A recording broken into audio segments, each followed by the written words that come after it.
Nous sommes donc dans Orotatria, dans Oroth, et nous allons voir aujourd'hui quelques passages qui, bien que courts, sont extrêmement denses. Alors tout d'abord, il s'agit de ce qu'on appelle la Sechel Israëli. C'est quoi la Sechel Israëli? Disons l'esprit d'Israël ou la sagesse d'Israël. Mitzad Mekor Martzavo Aruchani à Elohi, ou Sechel Elohi. Si on considère son extraction spirituelle divine, est une intelligence divine, Urtsono, Ratson Elohiu, et sa volonté est une volonté divine. Qu'est-ce que l'on entend par là? Il y a dans toute civilisation, y compris donc celle d'Israël, il y a, une orientation, un ethos, pourrait-on dire, des valeurs qui sont portées par la civilisation en question. On peut appeler l'intelligence de cette nation. Et pour ce qui est d'Israël, ce qu'on appelle donc la Sechel ha-Israéli, il est orienté vers le divin. Il y avait, il y a un écrit pseudo-platonicien dont j'ai oublié le nom, dans lequel il est dit, c'est un écrit, disons, de l'époque du Deuxième Temple, mais de l'Antiquité donc, mais attribué à Platon, mais qui ne l'est pas, qui dit que les habitants de la région entre l'Égypte et, et l'Asie mineure, il s'agit donc d'Eretz Israël, sont plus portés que les autres nations aux choses divines, parce que chez eux, il n'y a pas trop de nuages qui leur cachent les étoiles. Bon, c'est un peu infantile, mais ça veut dire quand même quelque chose. C'est que les auteurs de l'Antiquité comprenaient que le fondement de la culture d'Israël, c'était le divin.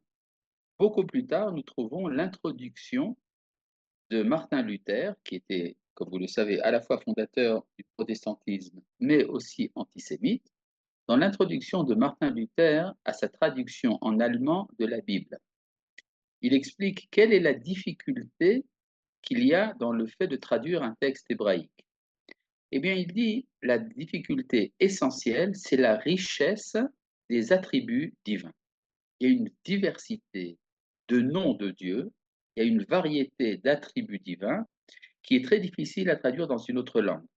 Or, vous savez qu'une langue, en général, est jugée en fonction du vocabulaire qu'elle emploie pour parler d'une chose. Par exemple, chez les Bédouins, il y a quelque chose comme une dizaine de termes différents pour parler d'un chameau.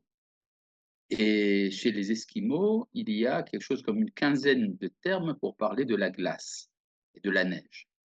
Et donc, si chez les Hébreux, on parle beaucoup du divin, c'est que c'est ça le sujet. Maintenant, c'est le sujet aussi bien au niveau de ce que le Rav appelle ici Sechel Elohi dans la première ligne et Ratson Elohi, la volonté. C'est-à-dire il y a à la fois dans l'intelligence et dans la volonté, qui sont les deux éléments disparates de l'être humain, il y a une orientation vers le divin. Par exemple, qu'est-ce qu'on entend par la différence entre l'intelligence et la volonté? Ça me fait penser à cette fameuse formule de Descartes qui disait que nous sommes limités par l'entendement, mais illimités par la volonté. Eh bien, ce sont donc les deux origines de l'être humain, l'intelligence et la volonté, et les deux, chez les enfants d'Israël, sont orientés vers le divin. Alors maintenant, est-ce que ce que dit le Rav Kook est vérifiable dans la réalité? Dans la réalité, on voit des choses un peu différentes. On voit que les Hébreux, parfois, sont même des athées, ou parfois ne s'intéressent pas tellement au problème de savoir si Dieu existe ou pas. Alors, de quoi parle le Rav? Alors, il nous dit, il parle disons, au niveau de ce qu'on appelle l'âme collective. Haga'aguim, ve'ha'ava shel ha'uma kula, les languissements et l'amour de la nation dans son ensemble, Hem noraim ve'amukim le'en ketz, davka lishlemut ha'elohiyut ha'elyona. C'est-à-dire les aspirations, les soupirs de la nation sont, sont redoutables et profonds infiniment parce qu'ils s'adressent envers la divinité suprême. Mouvletet ahavazo, Shirachirim. Cet amour est mis en évidence, en exergue, en particulier dans le Cantique des Cantiques, Behadar Tsevaeha, dans la splendeur de ses colorations, Shena Olam Kedai Lahem, qui, pour qui le monde entier n'a pas de valeur. C'est-à-dire, bon, vous connaissez le Shirachirim, le chant Shirachirim est un chant d'amour. Ce chant d'amour, un des plus beaux écrits dans l'histoire, est également l'expression de l'amour dans toute sa pureté. Et c'est la raison pour laquelle les Chachamim ont vu dans ce chant d'amour, en particulier Rabbi Akiva, l'expression de l'amour qu'il y a entre la communauté d'Israël et le Dieu d'Israël. Et même si ce chant d'amour est valable à tous les niveaux possibles de l'amour, mais à plus forte raison dans l'amour absolu. Et c'est ce que disait Rabbi Akiva, En haolam kulo kedai, le monde entier ne vaut rien par rapport au jour où le Shir HaShirim, le Cantique des Cantiques, a été donné à Israël, parce que tous les cantiques sont de la sainteté, tandis que le Cantique des Cantiques, c'est le Saint des Saints. Donc on peut dire, si on veut comprendre ce qui se passe dans l'âme d'Israël, dans l'âme absolue, collective d'Israël, il faut lire le Shir HaShirim. Mitgale or tochni ze batzadikim elyonim shel hadorot.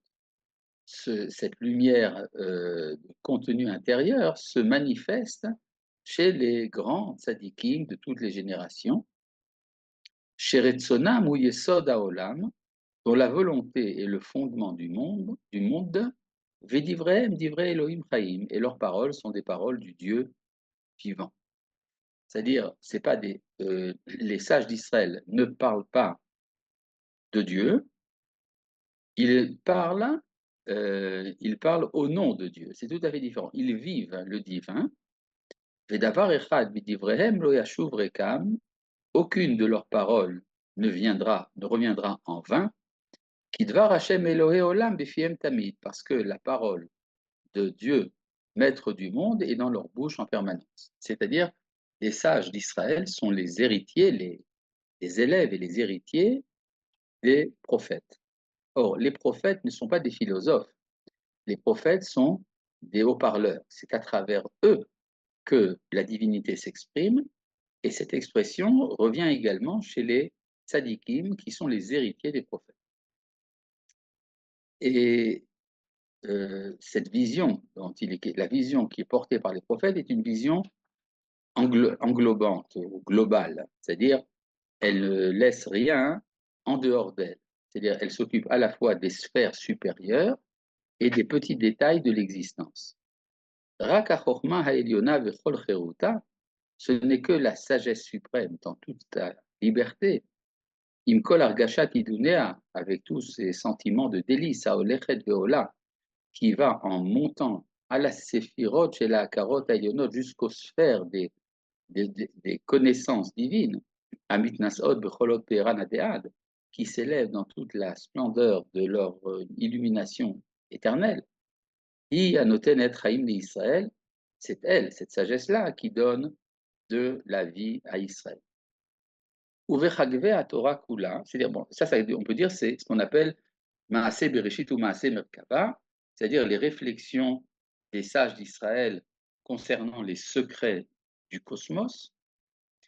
C'est ce que le Rav ici appelle Achorma Eliona, la sagesse suprême, qui après se manifeste également dans les détails de la Torah. Ça, on peut dire, c'est ce qu'étudie le bon juif, le Stam Yehudi. C'est-à-dire, il y a une différence entre les secrets de la Torah qui sont réservés, les secrets du monde, qui sont réservés à des êtres d'élite, à quelques élus. Par contre, les détails de la Torah sont la manifestation de ces considérations. Uvechagve à Torah Kula, dans les embranchements, dans les détails de toute la Torah, Birchlaguta ou Ifratea, dans son ensemble et dans ses détails.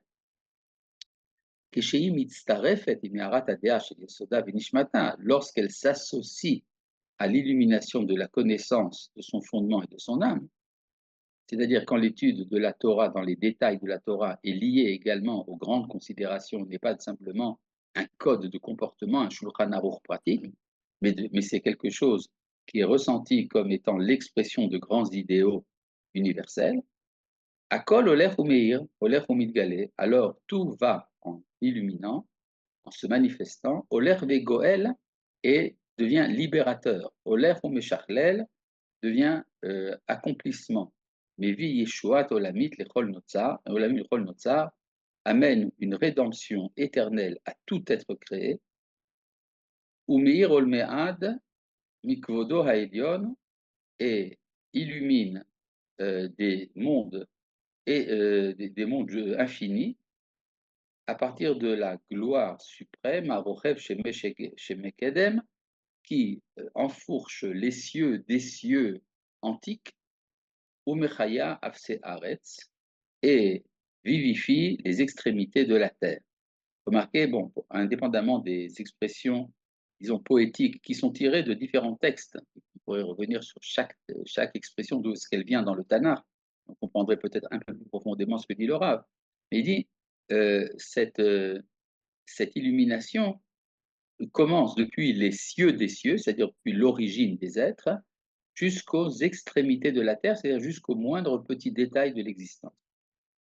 Maxmiar kolmine yeshuot fait croître toutes sortes de délivrances, ou me'oded kolanve aretz, et encourage tous les humbles de la terre. Mais Azer Israël gevurat olamim, cela fait ceindre Israël d'une vaillance éternelle, ou Meshivam komemiyut le'atzam, et les ramène fièrement dans leur terre. Echadesh otam kevarishona, pour la faire ressusciter comme auparavant. Et ce que dit le Rav, c'est que l'intention intérieure qui se cache dans la collectivité d'Israël. Chagvé, traduction exacte s'il vous plaît.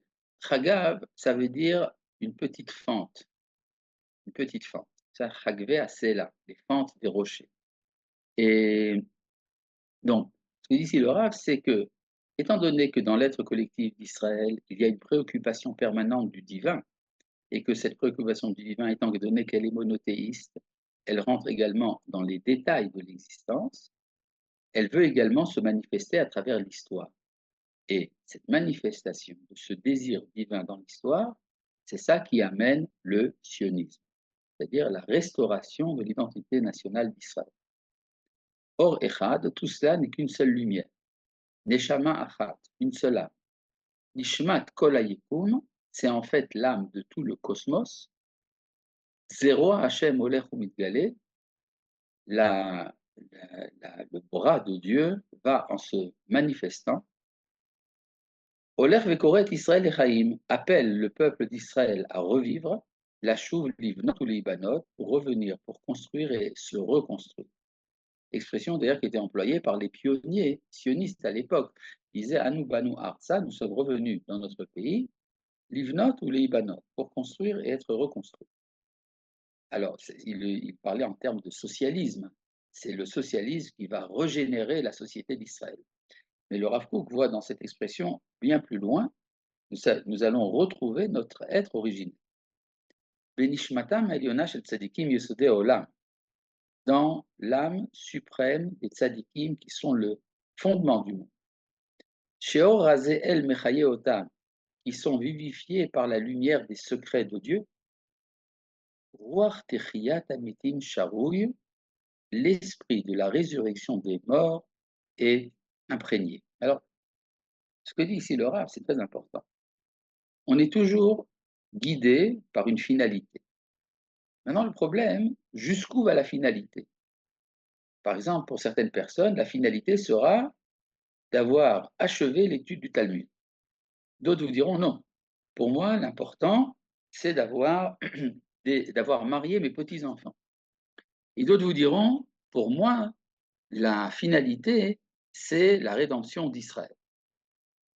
Ou bien c'est l'implantation en Judée et en Samarie et en Syrie du Nord. Et il y a également des tzadikim qui sont dont le mouvement de vie est orienté vers le but totalement final, l'état du monde après la résurrection des morts.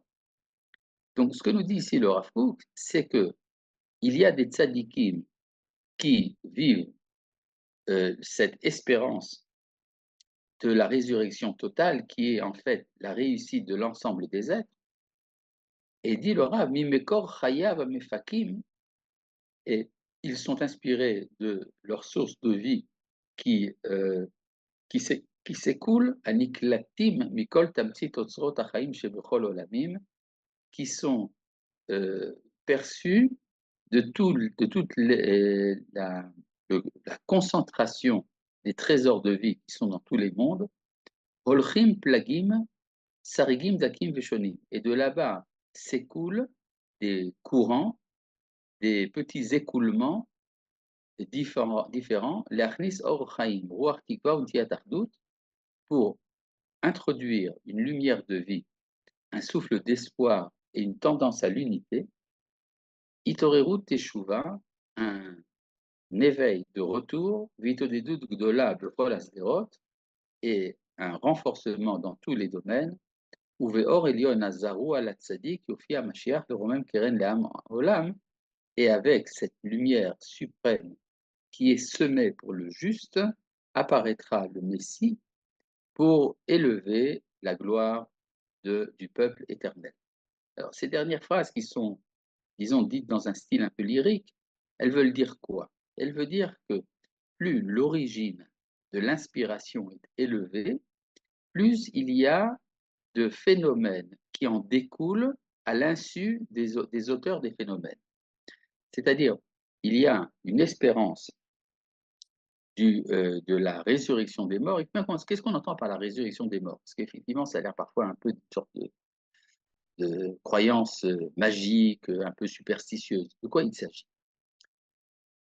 Il y a dans le monde un problème réel, qui a beaucoup perturbé la réflexion philosophique, essentiellement au XXe siècle, c'est la mort.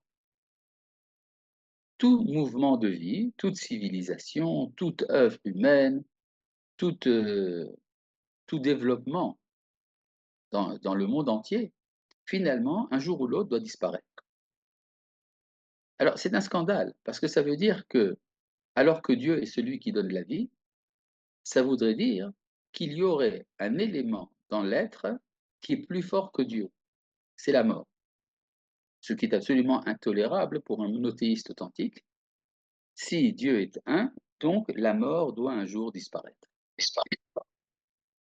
Sans quoi, c'est tout simplement un pessimisme fondamental. Malgré tous les optimismes du monde, finalement, on arrive au néant. Or, cela est absolument intolérable. C'est la raison pour laquelle il faut la résurrection des morts, pas simplement par une croyance magique. Comment est-ce que la résurrection des morts se fera? Très difficile de le savoir, nous sommes très loin de ça. Mais ça implique, si vous voulez, cette supposition fondamentale que la vie est plus forte que la mort. Et il y a des tzadikim qui vivent cette intuition-là, pour qui c'est la résurrection des morts qui est la source de toutes les espérances. Donc, y compris les espérances dont le Rav Kook a parlé ici dans la liste des dernières lignes, quand il parle de la Teshuvah, quand il parle du retour, quand il parle de la tendance à l'unité, des espérances, etc. C'est-à-dire, pour le Rav Kook, il est important qu'il y ait des tzadikim qui, eux, soient les porteurs de ces grands idéaux qui se trouvent cachés dans la collectivité d'Israël et qui se manifestent à travers ces quelques individus. Voilà, je pense que c'est très important, c'est-à-dire que pour le Rav Kook, le sionisme, si vous voulez, n'est qu'un élément de cette grande vision qui court à travers les différents mondes, à travers le métaphysique, le physique, l'historique et tout le reste. Et puisque nous avons fini le chapitre Yud Aleph, je pense que le mieux, c'est de rentrer dans le chapitre Yud Bet. Alors là, le Rav Kook va faire une critique du nationalisme tel qu'il est apparu chez les Goïms. Chez les Goïms également, il y a, comme chez nous, et chez nous comme chez eux, il y a ce qu'on appelle le patriotisme, le nationalisme, la fierté nationale. Rappelez-vous qu'aujourd'hui, c'est le 14 juillet. Et il y a une différence entre la manière dont est vécu le nationalisme d'Israël et celui des nations. Alors nous allons le voir. Anitia Léoumid Israël, l'inclination nationale en Israël, Issadeh, Asher Berafo Hashem. C'est le une petite seconde, chers amis. Hop, ah, on va arriver sa mère.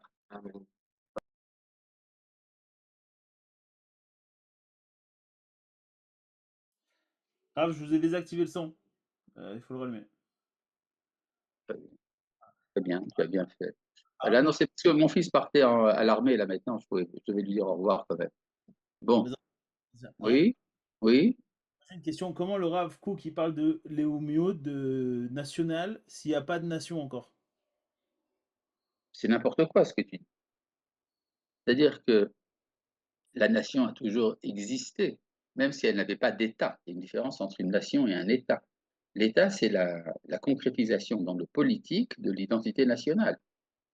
Mais la nation a toujours existé. Par exemple, il y avait toujours, chez les Goïms, jusqu'à la Révolution française, il y avait toujours les représentants de la communauté juive qui étaient appelés chefs de la nation. Merci. Chefs de la nation.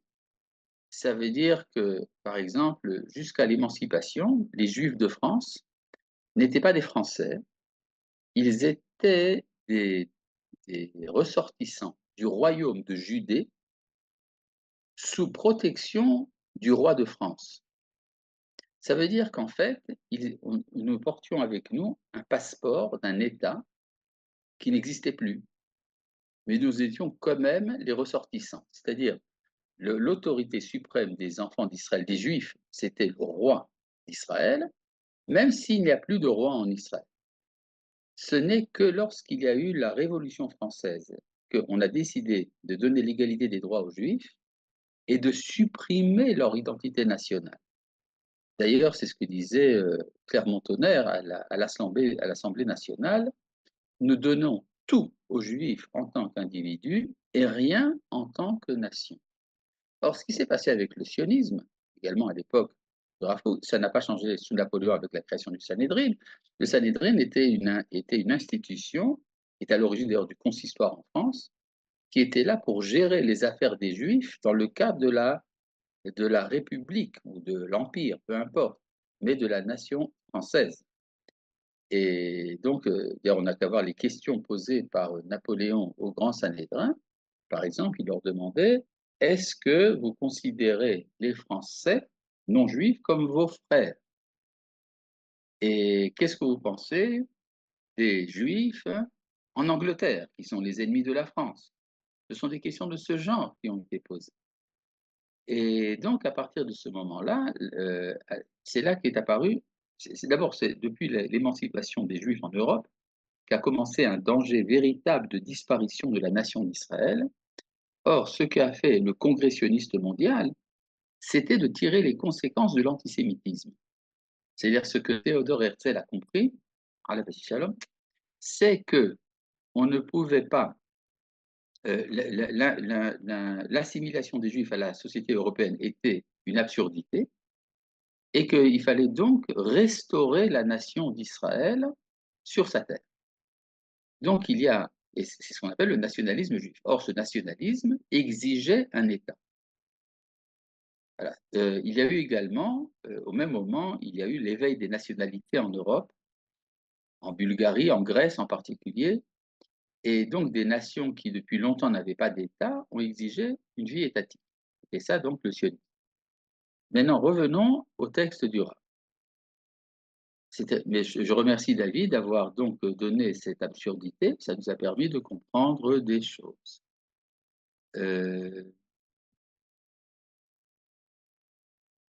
Aletia Léoumid Israël, Issadeh Asher Beracho Hashem. La tendance nationale en Israël est un champ béni par Dieu. Le champ, c'est le lieu où les choses croissent. Et ça doit croître dans une certaine direction. Ça peut y avoir un champ d'épines, il peut y avoir un verger. Shafalpi chez Enba Adain Gidulim Gemurim. Bien que ce champ n'a pas encore des fruits bien achevés. Et pour quelle raison? C'est-à-dire, bon, c'est le Rav Kook, c'est que le nationalisme d'Israël est loin de lui faire plaisir, étant donné qu'il est laïque, parfois anti-religieux. Mipnei Hashimamon Hagadol Shel Hagalut en raison de la grande désolation de l'exil.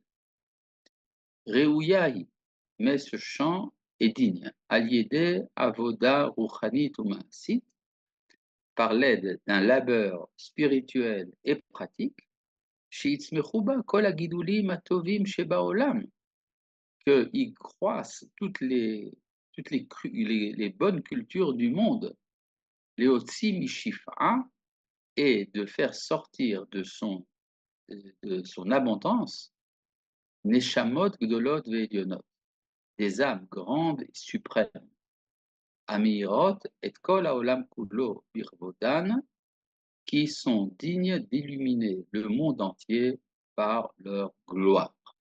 Et ce que dit le Rav, c'est que le sionisme va susciter l'apparition d'âmes d'une grandeur qu'on ne connaissait pas pendant tout le temps de la Galilée.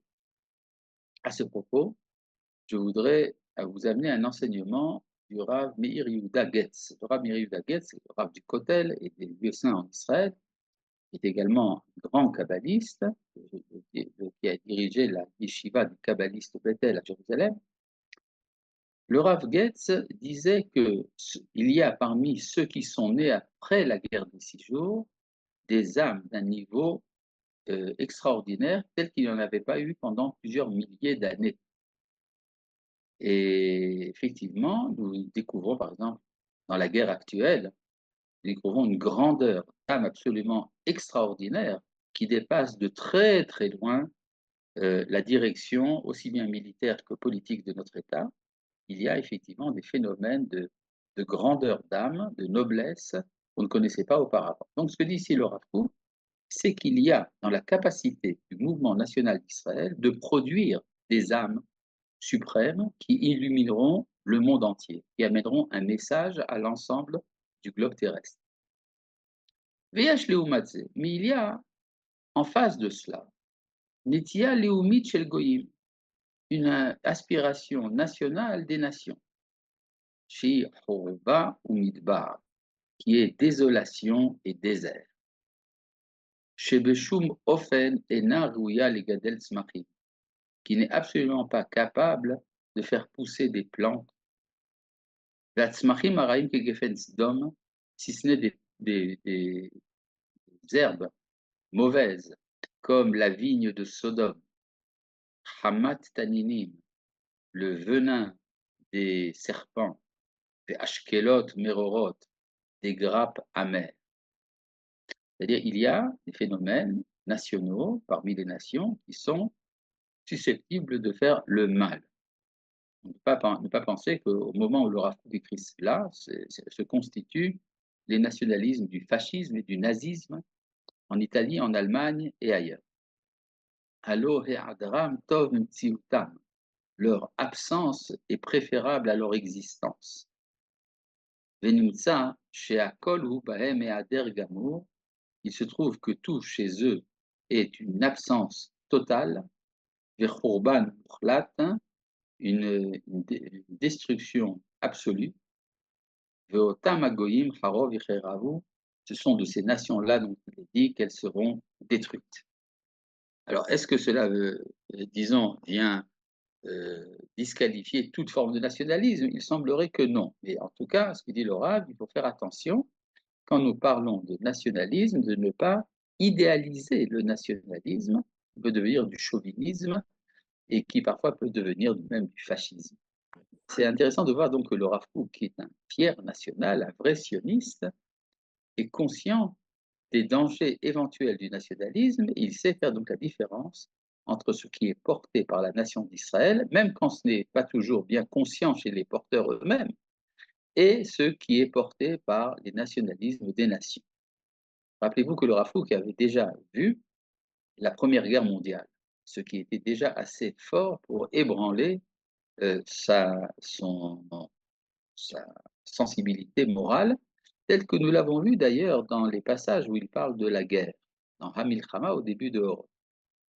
Alors comment faire? Est-ce que ça voudrait dire que le nationalisme des nations est irrécupérable?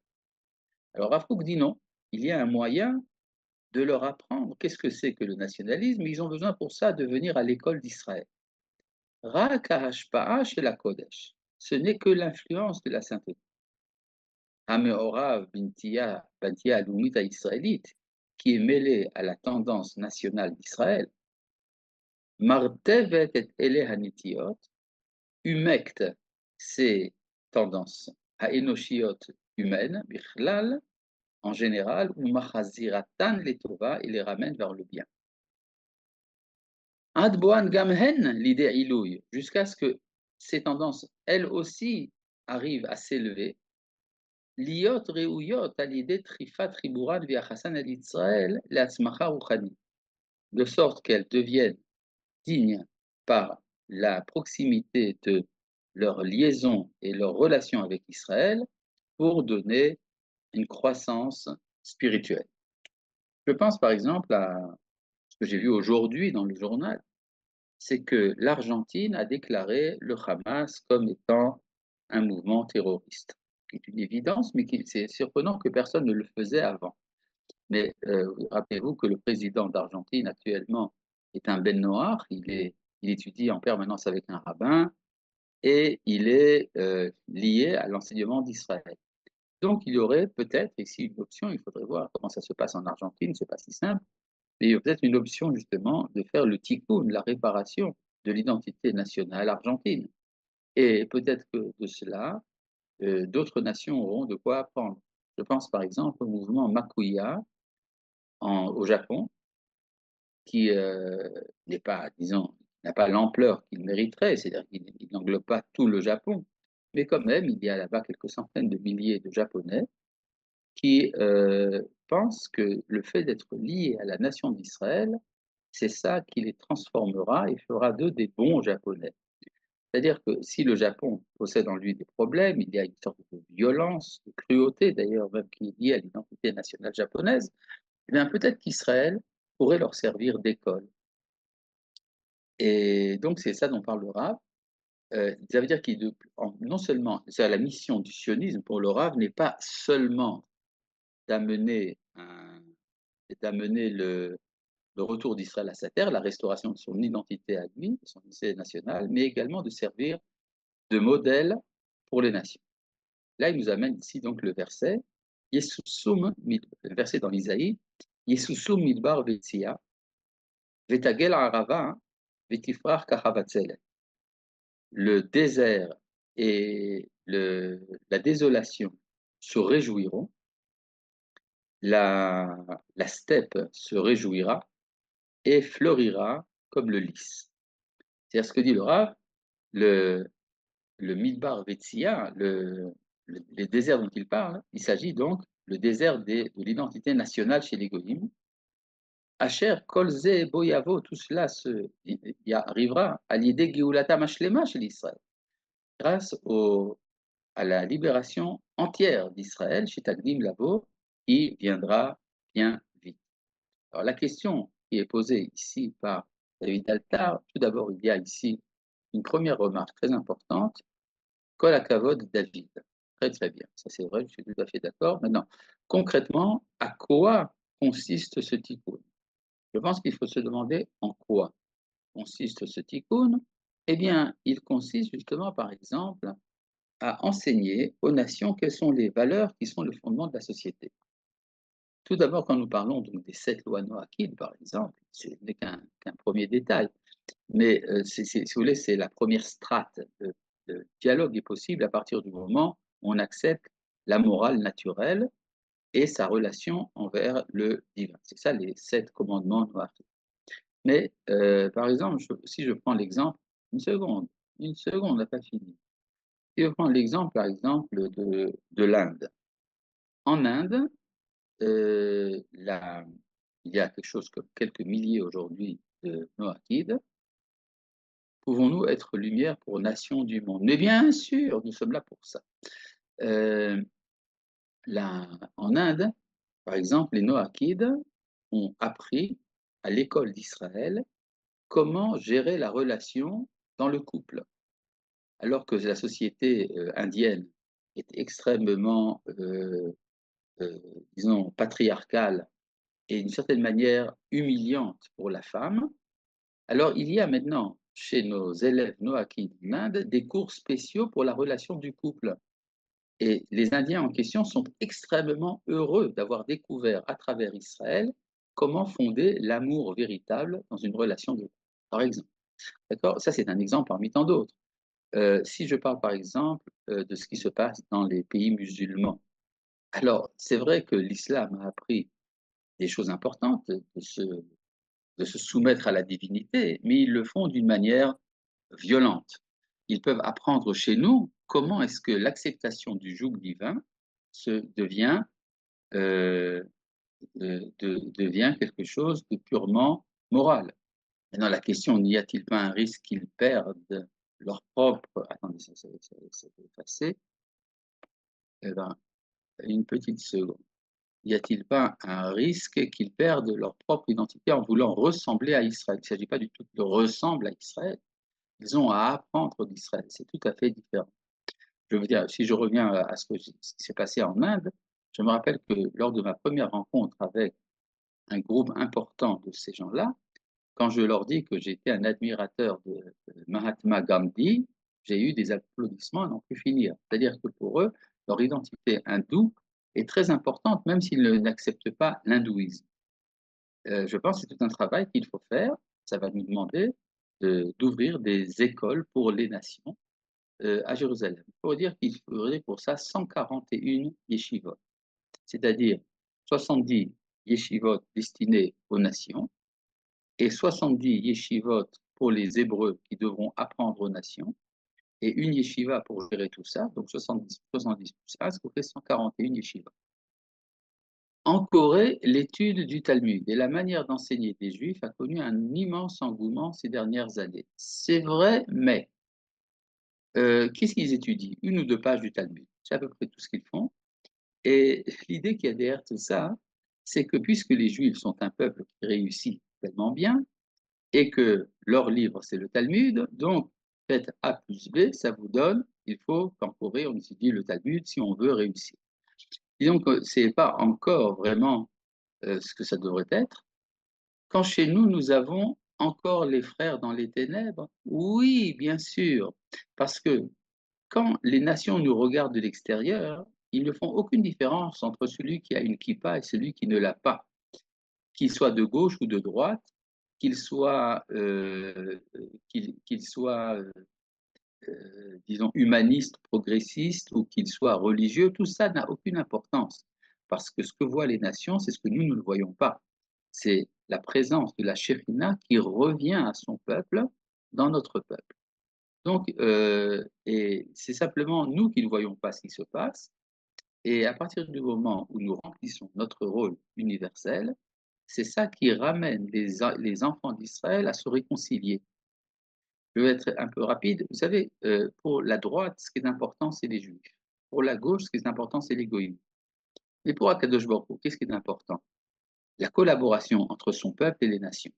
Un cœur dans les organes, disait Rabbi Yehuda Halevi. Continuons, puisque dans les yeshivot pour Goïm, on enseigne la Torah, le Talmud, on enseignera ce qui est bon pour eux. Et ça sera, il faudra donc bien connaître quelle est l'âme collective de chaque nation pour savoir adapter ce qui leur est nécessaire. C'est chacun a sa voie particulière, chaque civilisation a ses éléments à elle.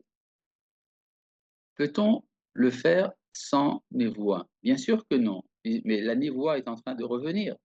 C'est-à-dire que depuis qu'Israël, elle n'est pas revenue au niveau individuel, mais elle est revenue au niveau collectif. Il y a cette présence de la Shekhinah dans la collectivité d'Israël qui fait ce travail. Eh bien, nous allons donc continuer. Nous arrivons au chapitre Yud Gimel. Le chapitre Yud Gimel, on peut dire que c'est, je ne sais pas si vous vous rappelez, il y a ce qu'on a, je ne sais plus, ça se fait tellement, il y a des disjoncteurs qui font que la lumière d'une lampe peut être plus intense ou plus faible. Et alors, je vais vous d'abord donner le schéma de ce que le Rav dit, parce que c'est un peu compliqué. Il y a la lumière divine dans l'ensemble du monde, il y a la lumière divine qui se manifeste en Israël. Si vous voulez, c'est ce qu'on appelle en araméen Kutsha Berichu ou Shrinte. Le Saint béni soit-il et sa présence. Le Saint béni soit-il, c'est la lumière de l'infini qui se manifeste dans l'ensemble de l'univers. Et Shechinte, c'est la lumière divine qui se manifeste à travers le peuple d'Israël. Maintenant, ce qui se passe, c'est que pendant l'exil, la lumière d'Israël est affaiblie. Et donc, il n'y a plus de rapport entre la lumière d'Israël et la lumière cosmique. Alors, qu'est-ce que fait le bon Dieu pour permettre au monde de subsister? Il amoindrit la lumière cosmique aussi. C'est une sorte d'amoindrissement de la lumière dans tous les luminaires. C'est-à-dire que l'exil porte atteinte non seulement à Israël et à la lumière qu'il porte en lui, mais à cause de cet exil, c'est comme si Dieu était obligé d'amoindrir son illumination dans le monde. Et donc, l'intérêt du retour d'Israël, c'est également dans l'intérêt du bon Dieu, à la limite. Ça veut dire que le, la, la, le resplendissement de la lumière divine dépend également du retour d'Israël. Voilà, je pense que c'est une fois que c'est dit, on peut lire le texte, vous allez tout de suite. Aratson aklavit chez la Rouhaniut, aklavit chez Baouma. La volonté générale de la, de la spiritualité générale de la nation, yesh lo midato, il a ses limites. Ulma la mimena, zinikra oraganus, non. Ulma la mimena, Huaratson chez la Tochen à Elohim. Au-dessus de cela, il y a également la volonté du contenu divin, les fiasagata vechaye apnimi vachitzoniyim, selon son entendement et sa vie intérieure et extérieure. Kolzman she'atochen haruchani shel haoma malé vegadol, tant que le contenu spirituel de la nation est plein et grand, mitgadel mimela b'mida yoter eliona, cela entraîne de manière indirecte, par conséquence, d'une manière encore plus haute, Haor chez la Tochen Elohim chez Basagata, la lumière du contenu divin qu'il y a dans sa perception, Vamevuka shel Mitsiuta Mitsuarba Bigvanim Beirim,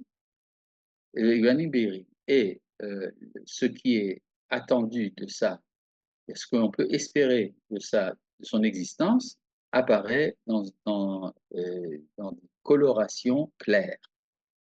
Ulma la misée, Midgalim Bigvanim Birim Amevuka shel Kol Havaya Kula, et bien au-dessus de cela, se manifestent de manière lumineuse les désirs de l'ensemble du cosmos chez Zéou Raz Da'at Elion, c'est ça le secret de ce qu'on appelle la connaissance suprême.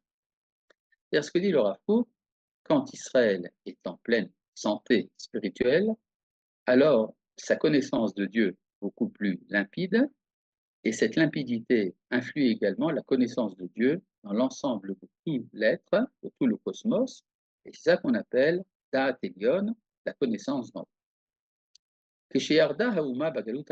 Lorsque la nation est descendue dans l'exil amer,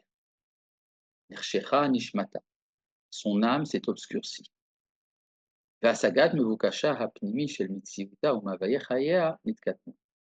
Et la perception de ses finalités intérieures et les désirs de sa vie se sont amoindris.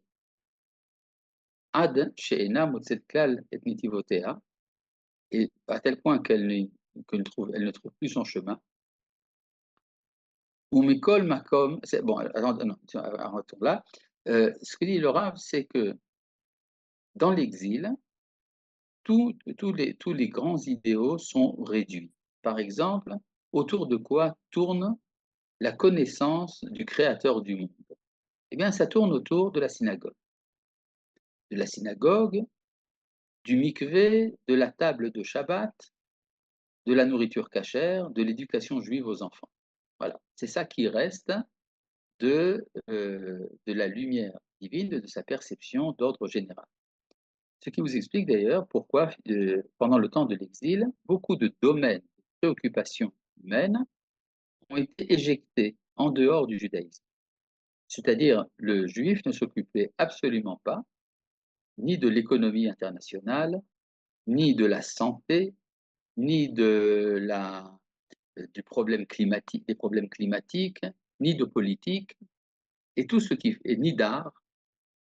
Et on s'est habitué à considérer Dieu comme étant le président universel du consistoire du monde, alors qu'en fait, Dieu s'occupe de beaucoup d'autres choses. Maintenant, lors du retour d'Israël sur sa terre, alors il y a un élargissement de la connaissance.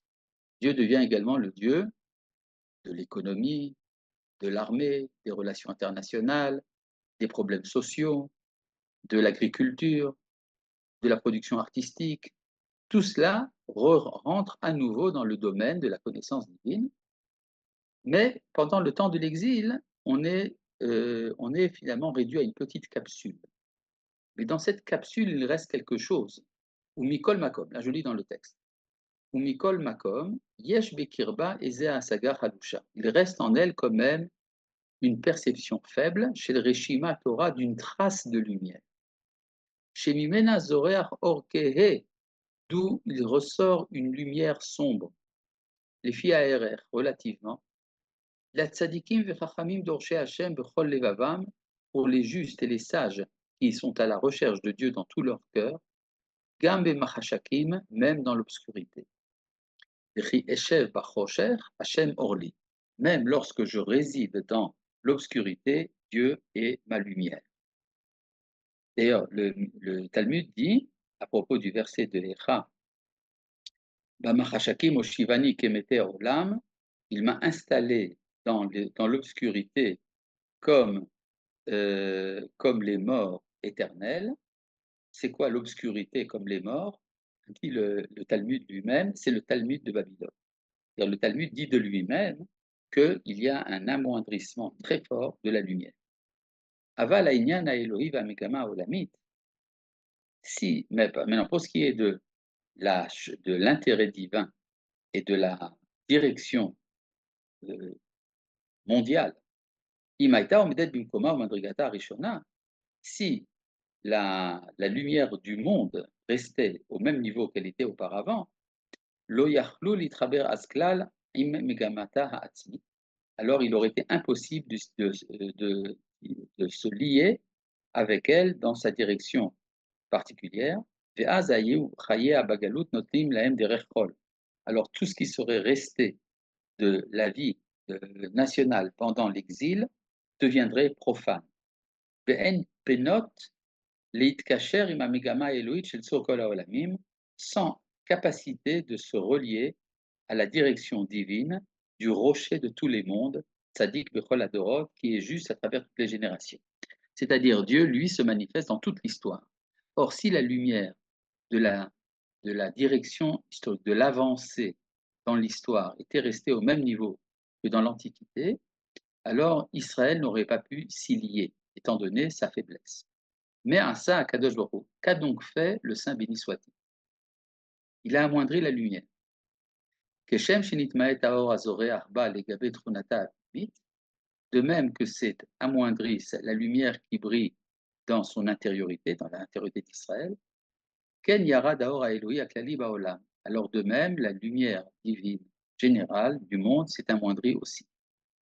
La sigou chez l'anyan haeloi shu or chaya olamim, et le sublime qui est porté par l'idée de Dieu, qui est la lumière qui vivifie les mondes, et Nenomavik n'est plus brillant. Kim Beor Kalush Kaze, il n'en reste plus qu'une lumière faible.